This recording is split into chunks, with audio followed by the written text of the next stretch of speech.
What's up? All right, now, video number two. Um, we're talking about hop ups and hop ups and AEGs, or just hop up, the principle of hop up, period. What are you trying to accomplish? In my opinion, after playing airsoft for at least about 6 years and shooting at a lot of people in a lot of environments, basically outdoor environments, but I guess what I'm saying is a lot of wind variables. You there's something that you want from your gun. There's something that you want from your airsoft hop-up unit. And to me, as I was on my journey in this airsoft world, what I wanted was range and straight trajectory. That's what I wanted. And I was looking for a hop-up unit to do it. It was this one guy that I was looking at a long time ago. Top Hat Runner. He don't make videos that much no more or at all. But he the one that basically explained in no uncertain terms that the pro wind hop-up doesn't create a good connection between the BB and the hop-up bucket. So he said the plain Tokyo Marui standard hop-up does that a whole lot better than the pro. So I was like, okay, let me try, because I have both. And he was right. So I stuck with the old one for a long time.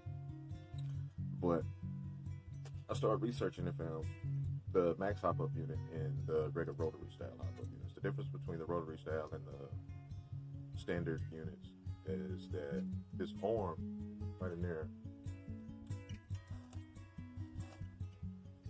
and the window sort of sits flush, and the way the arm is pressing down on the BB is pressing down instead of like the pro wind hop up is sort of pressing in like that. I don't know if that makes any sense, but if it's pressing down on the bucket, then it's giving it an even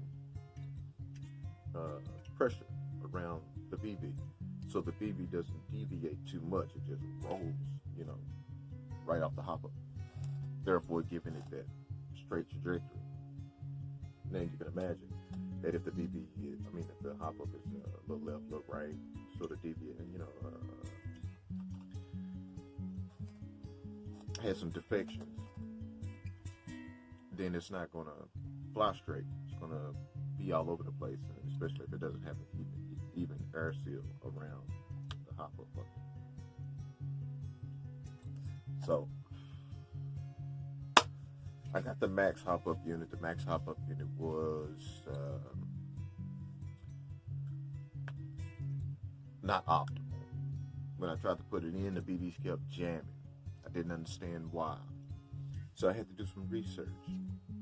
And my research led me to a video where a guy was explaining what happened to the hop-up unit that he got. And I think he got a Generation 1 max hop-up unit just like I did, because mine was too tight. I was experiencing the exact same problem that he was experiencing.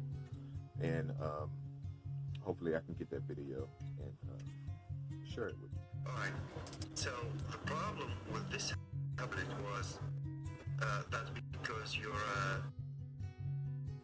doesn't do blocking, or even when it's making contact with the king, it goes jamming, and that's because it's really tight from inside the engineer who made the max hop-up unit. He was trying to make this hop-up unit consistent, more accurate, more reliable, to make all these areas inside better than the usual hop. And today I come to the idea to drill or polish. I'm gonna show you everything. I'm polish all this inside and just make it wider than it before. And how to do it? Simply you need these two tools. The drill definitely will not take you like approximately 6 minutes maximum. Yep, almost 6 minutes took me to repair it and make it work. So you need this kind of I don't know, not even drill, but this work with electric drill, but used usually for polishing. And the second one, same this tool for two purpose. One, we're gonna make the hub-up unit from inside with this one, alright? And the cat doesn't focus, just make the video alright? Alright, so you're gonna make this or lips, let me say the lip for I don't know how to say because it's really a strange thing to find a really good name on description for this. So just let me call this bore or this lip. It was thinner and tight on the rubber backing lip. It caused damage. So what I did, polish it or just keep it drill it with this drill over and over, like approximately 5 minutes or 4 minutes. Like that, all this way, just keep it drill it and then make it wider.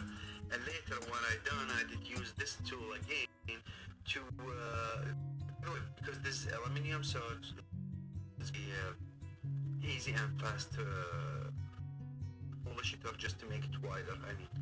And then I did use this tool to push this area or this space more closer to make crack between the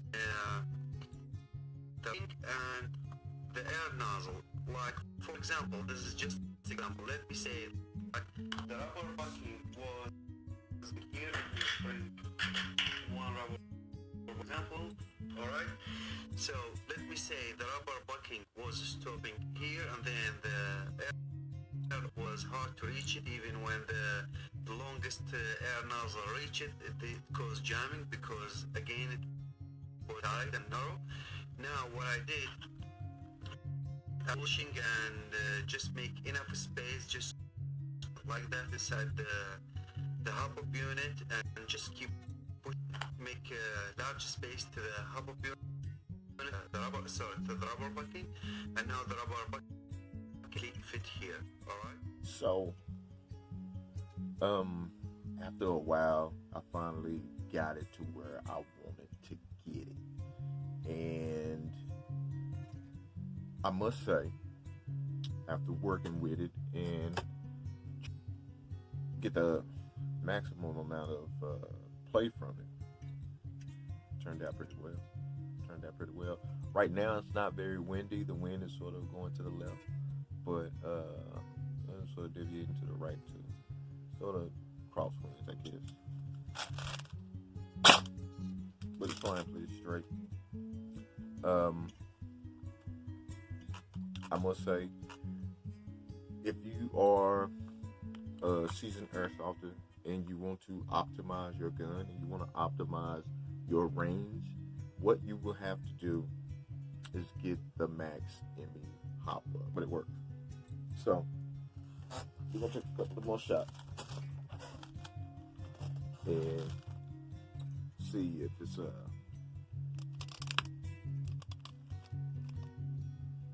still consistent. It's a high cal out. I shoot high caps because high caps are more consistent to me than mid caps. Depending on if the high cap works. If it works, then yeah. If it don't work, then it doesn't matter. Don't work. Oh man. Okay. We're starting to get jams, y'all. And it's not because the hopper is not allowing the BB to go through. I think it's, I don't know, I think it's a combination of the mag and the gun. But it's shooting pretty straight right now.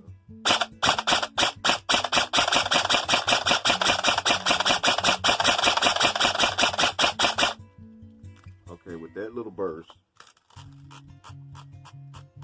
I say about 3 BBs sort of fell out the front of the gun. Not like dribbled out, but more or less went out about 25, 35 feet and then dropped. But then the rest of them, I would say probably is pushing 150 feet with a straight trajectory. where it's traveling that 150 feet line and then sort of dropping off. Now I can turn the hop up a little bit, but like I said, when you got it dialed in, you know, it's sort of binary. It's either up or down. It's not like straight in the middle. Like I can say I moved it like half a millimeter, right? What I just did, I just moved it like half a millimeter.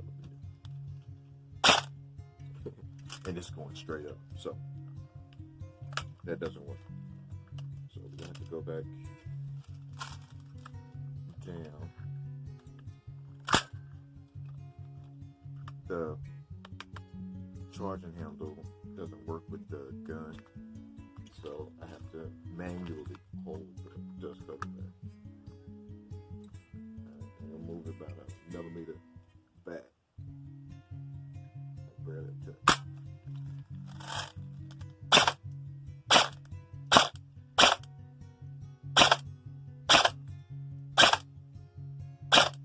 Alright, I got the wind going to the right. And it's getting a slight climb and then a drop. So that's okay.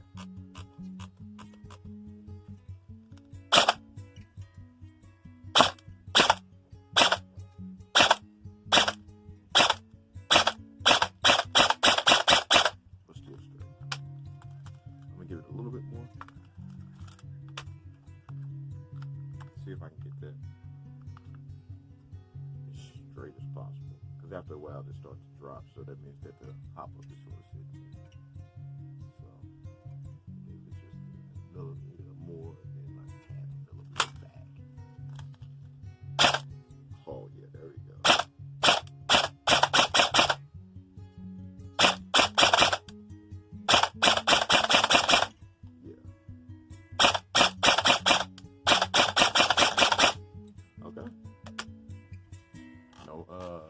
BB spillage.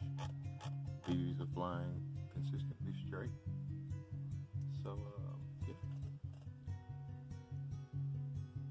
I did my due diligence and now it works. So, like I said, next hop up, here we go. Something I need to think about.